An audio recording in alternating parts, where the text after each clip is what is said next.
Good afternoon, Saints. Habariyako. How is everyone doing? Pray that you're doing well. Wanted to come on today and share a little brief message with you to say hello. Enjoying a nice relaxing day after a day of travels. On yesterday, we went to a city or town called Narok, Kenya. It's about 2.5 hours away. So we had a very long drive there and back.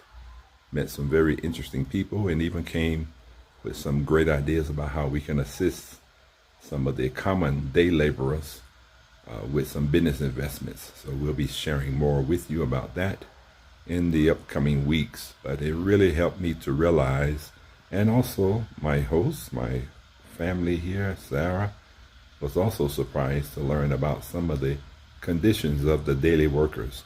And by daily workers, I mean those who are out selling items, mostly to tourists, Kenyan wristbands and things as such. Here's one on my wrist. They sell items like this, t-shirts, hats, things that most tourists would be interested in doing. So as we were researching some of the working conditions, found out that there's a way that we can help to empower their lives in a better way. So of course, they almost seem to be hassling you when you buying products. Everyone wants to sell something to you because that's the way they make their daily living. And so we purchased a what we call a Maasai blanket. I don't have it here with me. I'll try to show it to you once I get it. And so two other ladies were also asking for us to buy items. One wanted to sell another bracelet just like the one I have, but a different style. One wanted to sell a keychain, which I don't have any keys here in Kenya. But I decided after buying the blanket that I would buy something from both persons. And so we bought items that's worth 200 Kenyan shillings from each lady. And after I purchased it, the lady was very exuberant, very happy, and says, "You've really made our day." Understand this, Saints, 200 shillings is $1.54. Now that should tell you that these ladies are not working for very much money, at least by an American standard. But for $1.54, I was able to impact these ladies' lives in a way that seemed to be very much to them. So again, I share these experiences with you to help you realize, and maybe to encourage some others, to sow into the lives of other people who are much more disadvantaged than you. That $1.54 helped change one person's life in their own words, not my words, but their words. And so that's another example of the great impact that our partners are having in the lives of everyday Kenyans, that ordinary, average person who's not trying to get rich, just simply working to survive each day. So thank you, partners. Your contributions are really helping to make a difference in people's lives. And so we want to continue with the expansion of our community workers program. Right now we have a worker in Nakuru. We're identifying a worker in Nairobi. We may be identifying another worker in Kisii, perhaps Narok, and perhaps Kitale. That'll be 5 cities. Our goal is to reach people in at least 10 cities all across Kenya in different parts of the country. And Machakos is one of the recent places where we're looking into spreading the mission. So our mission is to spread at least 6,000 shillings into each community on a monthly basis.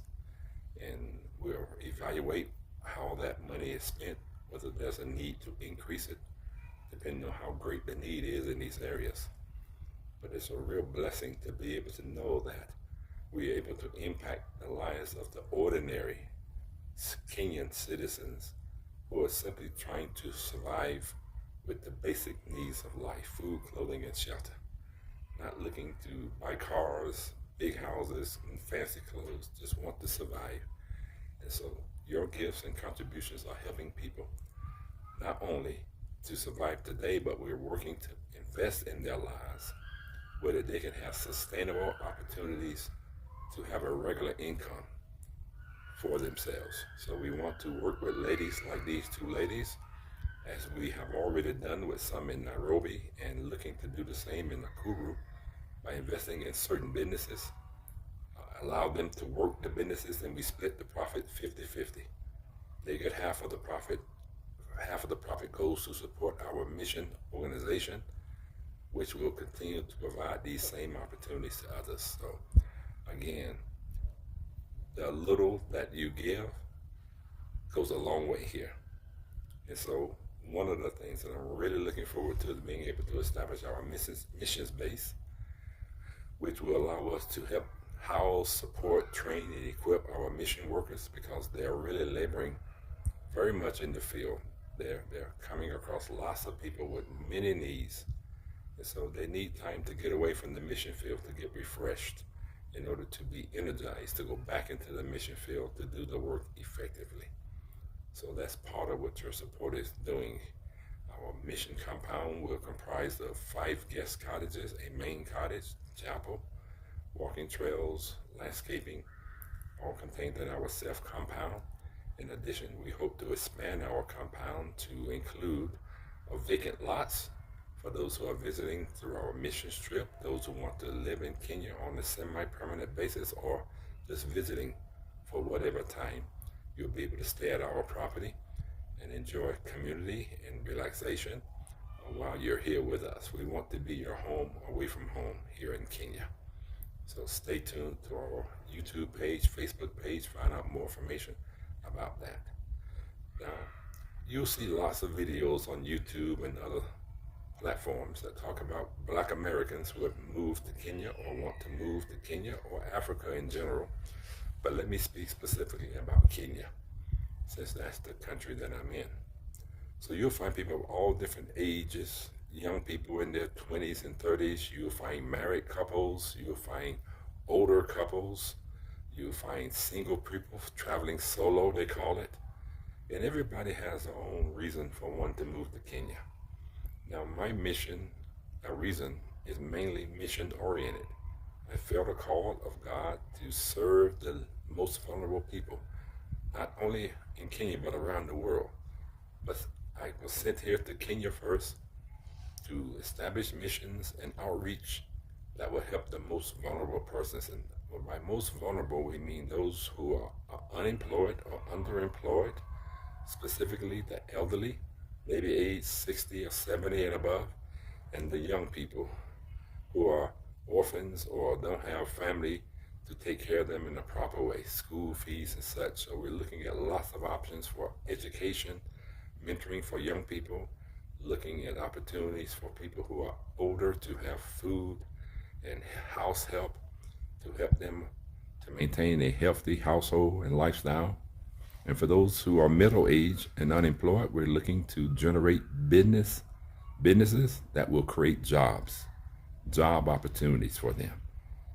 So that's a lot what you're hearing about what we plan to do, and that's the reason I came. But if you're a young person, you may want to check out some of the videos online.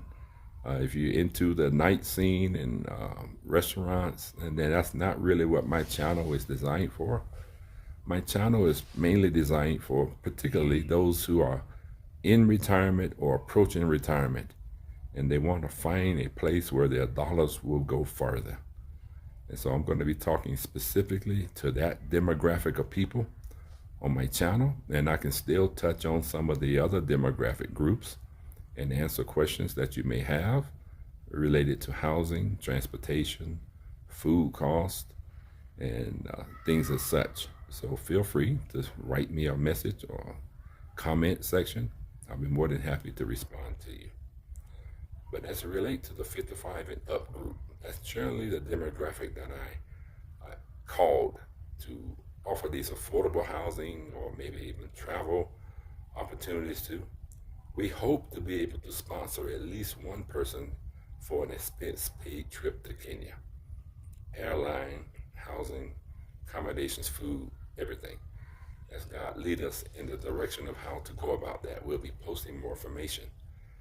So you've seen some of my previous videos where I've talked about the cost of living and talked about the process for coming with the passport, the ETA, the single entry ETA and the multiple entry ETA. You can also apply for a retirement visa. That's a retirement Class K visa or permit. I can answer questions about that.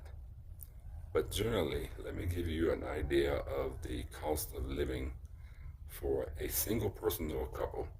And I usually talk about the city of Nakuru, which is about 3 hours away from Nairobi. That's the city that's nearest to our missions base. And the cost of living is almost half the cost of living in Nairobi. And I can also give you information about housing options in the Nairobi area that will be helpful for you. So feel free to contact me about that. But let's talk now about Nakuru or Nairobi. So $750 has been a figure that I've been sharing, that if you make or have access to 750 US dollars, that would take you a long way here in Kenya. That's roughly 198,000 shillings. For housing in Nakuru, you can spend 25,000 shillings for housing. And just say you want to spend double that for food and utilities and transportation.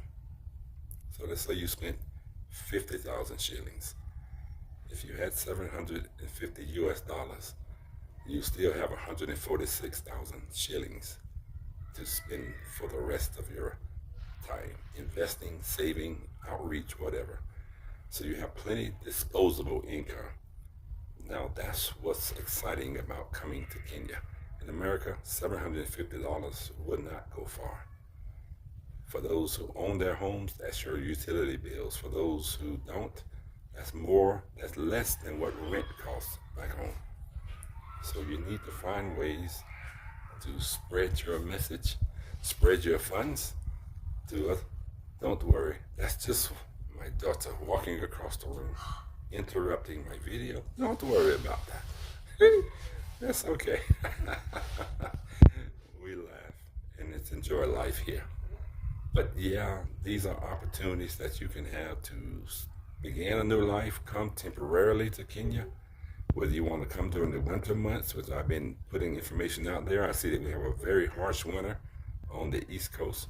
Come get away from the cold, the rain, the sleet, the snow. But during the months of December, January, maybe February, because the weather here in Kenya is the same all year round. 80 degrees during the day, 60 degrees at night. No cold weather, no severe storms, rain, thunderstorms, hurricanes, tornadoes. They don't face any of that here. So weather is one of the number one things. Affordability is the second thing. And politeness of the people is the third major thing that Kenya has working in its favor. So think about these things, saints. Follow the videos. You'll see more and more coming to show you different parts of Kenya. Nairobi is just the capital city. I've showed you videos of Nakuru, Salai, and now Narok. There's a lot to experience here in Kenya. So stay tuned. I'll be sharing more with you coming up.